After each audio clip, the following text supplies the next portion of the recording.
नमस्कार दोस्तों, आज है 12 दिसंबर 2025। तो चले शुरू करते हैं बिहार समेत देश की फटाफट 50 बड़ी खबरें, वो भी सिर्फ 10 मिनट में। आगे बढ़ने से पहले एक जरूरी बात, अगर आप इस चैनल में नया है तो चैनल को सब्सक्राइब जरूर करें और अगर वीडियो को फेसबुक में देख रहे हैं तो फेसबुक पेज को फॉलो जरूर करें। तो चले शुरू करते हैं आज की ताजा तरीन खबरें। पूर्व राजद विधायक का दावा, होली से पहले नीतीश कुमार फिर लेंगे मुख्यमंत्री पद की शपथ। आरजेडी विधायक देंगे समर्थन। महागठबंधन से मिलकर नीतीश कुमार फिर बनाएंगे नई सरकार। केंद्रीय मंत्री नितिन गडकरी से मिले खगड़िया सांसद राजेश वर्मा। खगड़िया पूर्णिया 4 लेन सड़क निर्माण की रखी मांग।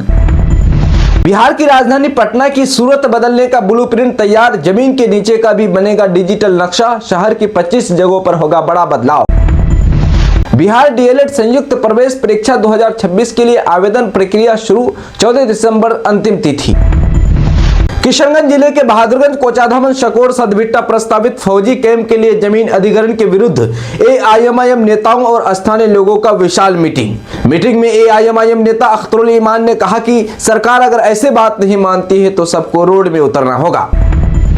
बिहार के खगड़िया में बुलडोजर पर चढ़ी लड़की, बोली मेरी लाश से गुजरेगा बुलडोजर। अफसरों से कहा भाड़ में जाए सरकार, सिर्फ गरीबों के घर गिरा रहे हो। एसडीएम को थप्पड़ मारने वाला बिहार का फर्जी आईएएस गिरफ्तार। 8 गन काफिलों के साथ चलता, थानों से लेता प्रोटोकॉल। 4 गर्लफ्रेंड में 3 प्रेग्नेंट। बिहार में डीएम के बाद अब प्रमंडलीय आयुक्त की पोस्टिंग। बीपीएससी अधिकारियों का भी तबादला। बिहार के सरकारी स्कूलों में बड़ी कार्रवाई। शिक्षा विभाग ने मांगी सूची। बिना पानी शौचालय वाले स्कूलों में जल्द बहाल होंगी सुविधाएं।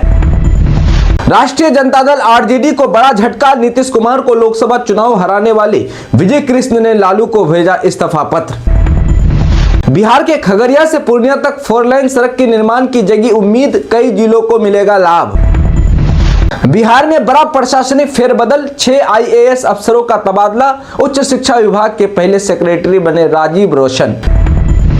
भीख मांगकर घर बनाया था, सरकार ने उजाड़ दिया। किशनगंज में 60 घरों पर चला बुलडोजर। प्रीत बोले बचाने के लिए 50,000 मांग रहे थे साहेब। यूक्रेन को खत्म करके ही मानेंगे पुतिन। जेलेंस्की को दिखाई तबाही की रात। अंधेरे में मार गिराए 287 ड्रोन।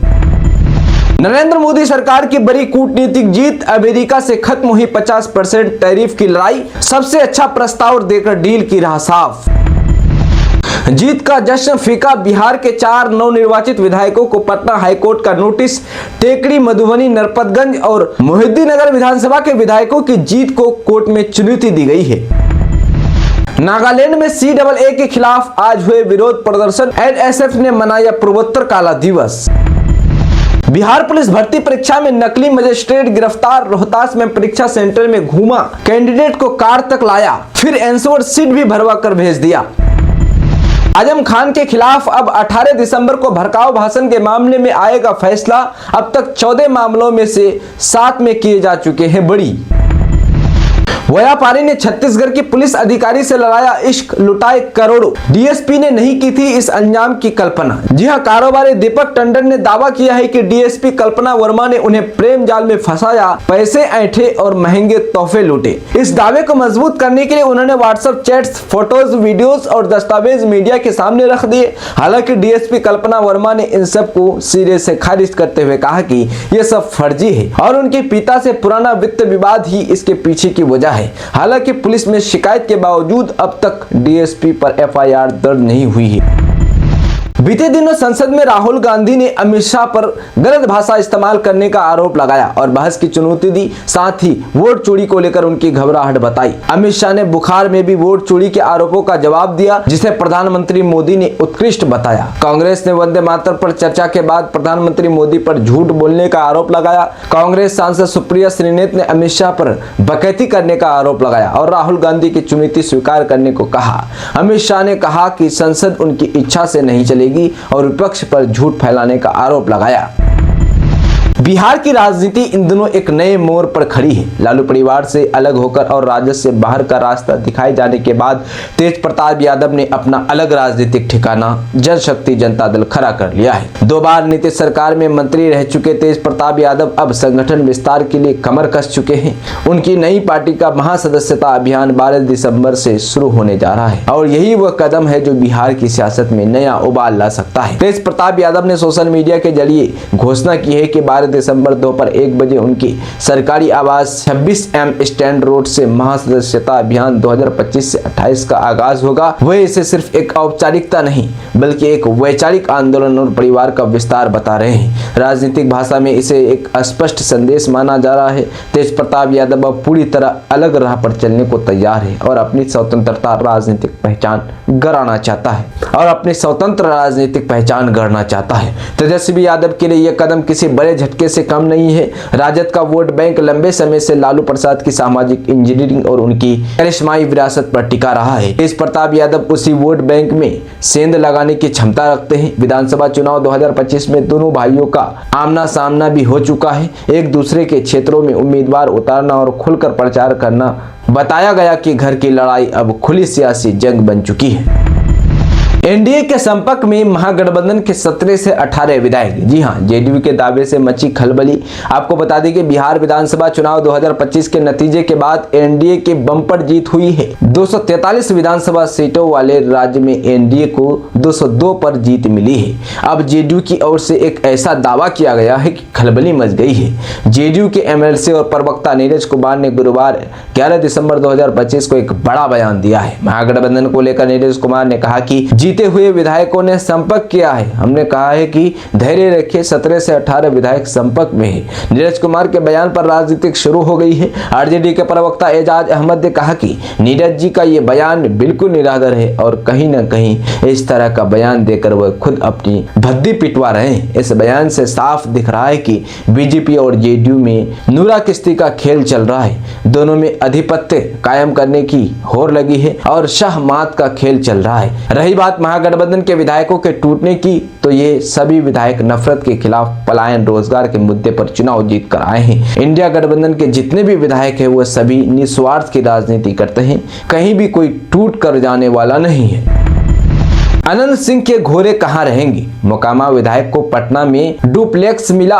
पुराने बंगले से है ये छोटा। जी हां, आपको बता दें कि मोकामा के विधायक अनंत सिंह एक बार फिर चर्चा में है। हालांकि चर्चा इस बार उनके अनोखे अंदाज की नहीं बल्कि बिहार सरकार द्वारा उन्हें मिले नए घर को लेकर हो रही है। बिहार सरकार ने मोकामा विधायक अनंत सिंह को पटना के वीरचंद पटेल पथ पर स्थित एक डुप्लेक्स फ्लैट आवंटित किया है और अब इस फ्लैट के आगे मोकामा और विधानसभा संख्या 178 लिखा गया है। सवाल ये उठ रहे हैं कि क्या अब अनंत सिंह एक माल रोड स्थित अपने पुराने आवास को खाली करेंगे? कहा जा रहा है कि जो डुप्लेक्स अनंत सिंह को दिया गया है वो उनके पुराने बंगले से छोटा है। बताया जा रहा है कि भवन निर्माण विभाग ने एक खत जारी किया है। इसमें सभी निवर्तमान विधायकों को एक एक डुप्लेक्स दिया गया है। इन्हीं में से एक डुप्लेक्स अनंत सिंह को भी मिला है। बताया जा रहा है कि जो डुप्लेक्स अनंत सिंह को आवंटित किया गया है उसमें हाल तक राष्ट्रीय के विधान पार्षद सुनील सिंह रह रहे थे। देश की पहली वोट चोरी नेहरू ने की थी, लोकसभा में बोले अमित शाह। जी हां, आपको बता दें कि लोकसभा में एसआईआर पर चर्चा के दौरान गृह मंत्री अमित शाह ने वोट चोरी को लेकर कांग्रेस पर निशाना साधा। उन्होंने कहा कि देश में पहली वोट चोरी पूर्व प्रधानमंत्री जवाहरलाल नेहरू ने की थी। शाह ने कहा कि आजादी के बाद प्रधानमंत्री कौन होगा इसके लिए वोटिंग हुई। सरदार पटेल को 28, नेहरू को 2 वोट मिले लेकिन नेहरू प्रधानमंत्री बन गए। बिहार के एक जिले में 7000 से अधिक HIV मरीज, 400 बच्चे भी संक्रमित। जी हां, आपको बता दें कि रिपोर्ट बताते हैं न्यूज 18 इंडिया ने सीतामढ़ी जिला अस्पताल के ART सेंटर की रिपोर्ट के हवाले से बताया कि जिले में करीब 7400 HIV पॉजिटिव मरीज के केस दर्ज हो चुके हैं। बकौल रिपोर्ट इनमें 400 से अधिक बच्चे भी शामिल हैं। स्वास्थ्य अधिकारी डॉक्टर हसीन अख्तर ने कहा कि मरीजों के विस्फोट इसलिए है क्योंकि हमारे यहाँ माइग्रेट लोग अधिक हैं। बिहार में नकली सिगरेट फैक्ट्री का भंडाफोड़। आरएस 50 लाख यानी रुपया 50 लाख की सिगरेट व मशीनें हुई जब्त। जी हां, आपको बता दें कि बिहार के मुंगेर में एक नकली सिगरेट फैक्ट्री का भंडाफोड़ कर पुलिस ने छापेमारी की, जिसके बाद मौके से रुपया 50 लाख से अधिक की नकली सिगरेट और मशीनें जब्त की गई है। फैक्ट्री गोल्ड फ्लेक, कैपिस्टन और विल्स जैसी बड़ी कंपनियों के नाम पर नकली सिगरेट बनाकर उसे ट्रेन व अन्य माध्यमों से बिहार, उत्तर प्रदेश के कई शहरों में सप्लाई करती थी। आरजेडी नेता तेजस्वी यादव के विदेश दौरे को लेकर बीजेपी के नेता लगातार हमला कर रहे हैं। गुरुवार 11 दिसंबर 2025 को बीजेपी के प्रवक्ता प्रेम रंजन पटेल ने बयान जारी कर कहा कि विपक्ष के नेता का दायित्व होता है कि वह राज्य की समस्याओं, चुनौतियों और जनहित से जुड़े मुद्दों पर गंभीरता से काम करे। लेकिन बिहार की जनता ये देखकर हैरान है कि जब भी राज्य को मजबूत विपक्ष की जरूरत होती है, तेजस्वी यादव सैर सपाटा और विदेश यात्राओं में व्यस्त दिखाई देते हैं। मुख्यमंत्री के जनसभा में बड़ी वारदात। भीड़ में 3 महिलाओं की सोने की चैन छीनी गई। सभा समाप्त होने पर फूट फूट कर रोई पीड़ित महिलाएं। जी हां, आपको बता दें कि गुरुवार को नदिया के कृष्णनगर गवर्नमेंट कॉलेज के मैदान में मुख्यमंत्री की जनसभा में आई कई महिलाएं परेशानी में पड़ गई। सभा समाप्त होने पर उनकी गले की सोने की चैन छीनने की घटना के बाद वह लोग फूट फूट कर रोने लगी। मुख्यमंत्री ममता बनर्जी ने वहां पथश्री परियोजना का उद्घाटन करने के बाद मंच से लगभग 1 घंटे तक भाषण दिया। जब जनसभा समाप्त हो गई और मंच लगभग खाली हो गया, तभी स्नैचिंग की घटना सामने आई। दोस्तों, धान की फसल कटने के बाद की पराली को जलाने के बजाय मिट्टी में मिलाकर खाद बनाने की सलाह दी जा रही है। इससे मिट्टी की उर्वरा शक्ति बनी रहती है और पुआल से बड़ी मात्रा में पोषक तत्व खेतों को मिलते हैं। जी हां, जो पुआल खेतों में जला देते हैं उसके लिए खबर है।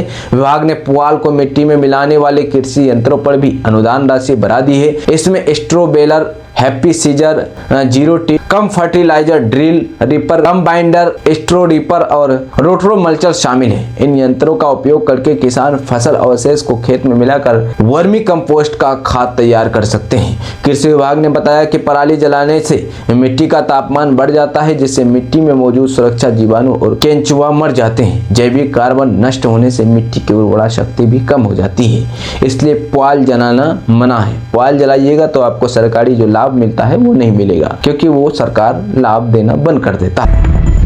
खबर बिहार से है। प्रेमी को ढूंढते 1200 किलोमीटर दूर दरभंगा पहुंची गर्लफ्रेंड। बोली 8 महीने की प्रेग्नेंट हूं। अफेयर के बारे में बताकर शादी तुड़वाई, कहता था साथ रखूंगा। 8 महीने 5 दिन की प्रेग्नेंट हूं, कभी भी डिलीवरी हो सकती है, लेकिन मुझे मजबूरी में थाना पुलिस का चक्कर लगाना पड़ रहा है। पहले पति ने मुझे छोड़ दिया और फिर दूसरी शादी की।